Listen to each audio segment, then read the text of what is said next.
बड़ी खबर बताते हैं। स्वास्थ्य मंत्री टीएस सिंहदेव का बयान सामने आया है। उनका कहना है, मुझे पुनिया जी ने कहा था, इसीलिए दिल्ली में रुका हुआ हूँ। 2.5 साल का कोई फॉर्मूला नहीं, सिर्फ मीडिया में चर्चा है। किसको कौन सा पद देना है सब आलाकमान तय करता है, ये टीएस सिंहदेव का कहना है। कहीं छूटे नहीं हैं, सब साथ साथ हैं और जिम्मेदारियों को भी निभा रहे हैं। यहाँ भी अगर हैं तो लगातार अधिकारियों से, विभाग से, विभिन्न विभागों से संपर्क में हैं। कल क्योंकि हमारे प्रभारी पीएल पुनिया जी ने कहा था रुकने के लिए, तो मैं कल यहाँ पर रुका था और आज जाने का था। 2.5 साल की बात तो पार्टी ने कभी भी नहीं कही। ये मीडिया में लगातार बात आती रही और मीडिया में एक स्पेकुलेशन था कि क्या जब मुख्यमंत्री पहले चयन किए गए थे छत्तीसगढ़ में चुनाव के बाद, तो क्या ऐसा कोई फॉर्मूला था। और वो जो मीडिया ने उस दिन इस बात को उठाया, वो आज तक चलता आ रहा है। पार्टी ने कभी नहीं कहा कि 2.5 साल का कोई फॉर्मूला था या इस प्रकार की कोई बात है।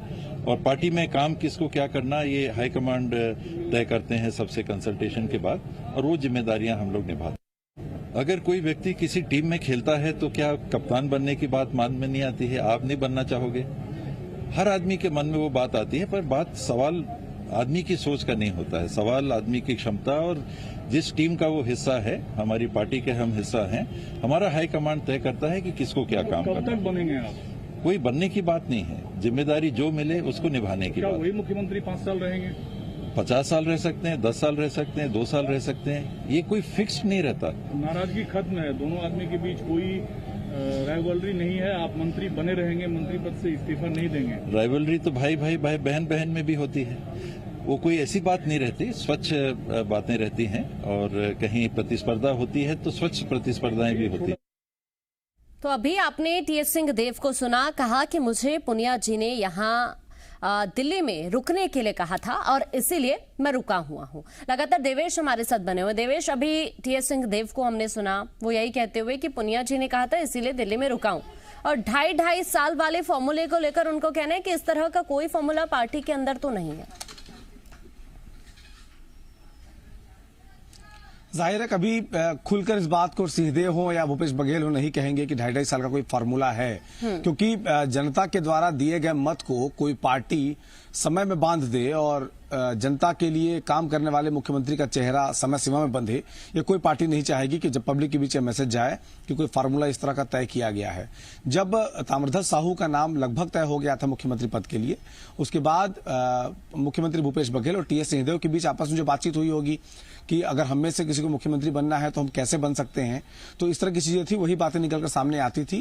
कांग्रेस नेतृत्व ने तो कभी कहा ही नहीं कि इतने साल तक ये मुख्यमंत्री रहेंगे, इतने साल तक ये मुख्यमंत्री रहेंगे।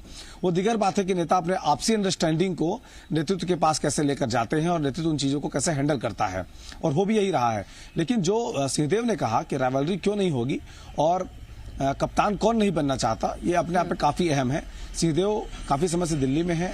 आज वो कह रहे हैं पीएल पुनिया के कहने पर वो दिल्ली में रुके हुए हैं, और इस बीच जब वो ये कहते हैं कि राइवलरी रहेगी, भाई बहन में राइवलरी रहती है तो नेताओं के बीच में तो होगी ही, तो उसके साफ मायने निकाले जा सकते हैं कि कुछ अपेक्षाएं, कुछ उम्मीदें उनके मन में हैं, नेतृत्व के साथ हों, अपनी पार्टी के नेताओं के साथ हों, अपने मंत्रिमंडल के सहयोगियों के साथ हों, लेकिन कोई ना कोई उम्मीद लेकर सिंहदेव बैठे हुए हैं। और यही वजह है कि वो डिनाई भी नहीं कर रहे हैं कि कोई राइवलरी जैसी चीज उनके साथ है।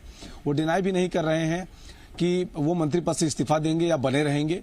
तो सिंहदेव जो है बहुत फूक फूक कर कदम रख रहे हैं और अपने बयान को बड़े संतुलित ढंग से वो इस बात को बताने की कोशिश कर रहे हैं कि उनको नेतृत्व पर भरोसा है और उसकी बात का यकीन करते हुए दिल्ली में डटे हुए हैं। अब देखना है कि जब कल मुख्यमंत्री भूपेश बघेल जब दिल्ली जाते हैं तब दिल्ली में किस तरह की बातचीत होती है, नेतृत्व की ओर से क्या बातें उनको कही जाती हैं, क्योंकि पिछले बार तो जिस तरह से विकास की चर्चा दिल्ली में हुई थी तमाम नेताओं के साथ, उसके बाद जब नेता छत्तीसगढ़ पहुंचे तब वो विकास की बातें जो हैं वो मुख्यमंत्री पद पर बने रहने और कहने पर इस्तीफा देने तक पहुंच गई थी। तो कांग्रेस है लगातार एक के बाद एक मीटिंग्स करेगी अभी, उसके बाद नेताओं के बीच आपस में सहमति बनती है, कोई फैसला होता है, ये तमाम बातों के लिए केवल इंतजार करना होगा। वो ये भी तय है कि नेता अंदर जो बातचीत करते हैं वो बाहर कभी नहीं बताते हैं, लेकिन देवेश ये विवाद काफी गहराता हुआ सा दिख रहा है, प्रतिबद्धता है। और देखिए विवाद अभी गहराने की, विवाद की शुरुआत हुई है, अभी तो एक ही बैठक हुई है और नेता एक बार ही एक टेबल पर बैठे हैं कुछ समय के लिए सही। उसके पहले उनकी 1-to-1 मुलाकात भी हुई, जिसमें मुख्यमंत्री भूपेश बघेल ने अपनी बातें कही, सरकार के संबंध में हो या टीएस सिंहदेव के संबंध में हो। सिंहदेव ने जब मुलाकात की तो उन्होंने अपने संदर्भ में बातें रखी, सरकार के संदर्भ में बातें रखी, अपने साथ छत्तीसगढ़ में उनके साथ उनके साथियों का व्यवहार कैसा है। मुख्यमंत्री ने भी इस बात को रखा कि जब से वो मुख्यमंत्री बने हैं तब से उनके साथियों का व्यवहार उनके प्रति कैसा है। इन तमाम बातों को राहुल गांधी ने बड़ी संजीदगी के साथ सुना है। उसके बाद राहुल गांधी ने कहा कुछ भी नहीं है। नेताओं के साथ फिर से एक बार मुलाकात हुई, बैठक चली, उसके बाद राहुल गांधी वहां से चले गए और बाकी नेता जब बाहर निकले तब भीतर की पॉलिटिकल चर्चाओं को उन्होंने विकास, संभागवार और योजनाओं पर चर्चा की बात कहते हुए एक अलग एंगल देने का प्रयास किया। वो दिगर बात है कि जब मुख्यमंत्री भूपेश बघेल अपनी जमीन पर छत्तीसगढ़ पहुंचे तब उन्होंने बहुत सी ऐसी बातें कही कि 2.5 साल की बातें जो फैला रहे हैं वो छत्तीसगढ़ में राजनीतिक अस्थिरता पैदा करना चाहते हैं। नेतृत्व ने उन्हें कहा है सीएम बने रहने के लिए, तो बने हुए हैं। जिस दिन नेतृत्व कहेगा सीएम पद से हट जाइए तो वो हट जाएंगे। तो भीतर जो बातें होंगी बाहर आकर के वो योजना की शक्ल में ही बाहर आएंगी। लेकिन जब भावनाएं उमड़ कर नेताओं की निकलती है, जब चीजें भीतर उनके मन के भीतर बहुत ठीक तरह से नहीं चल रही होती हैं, तभी कोई बात निकलकर सामने आती है।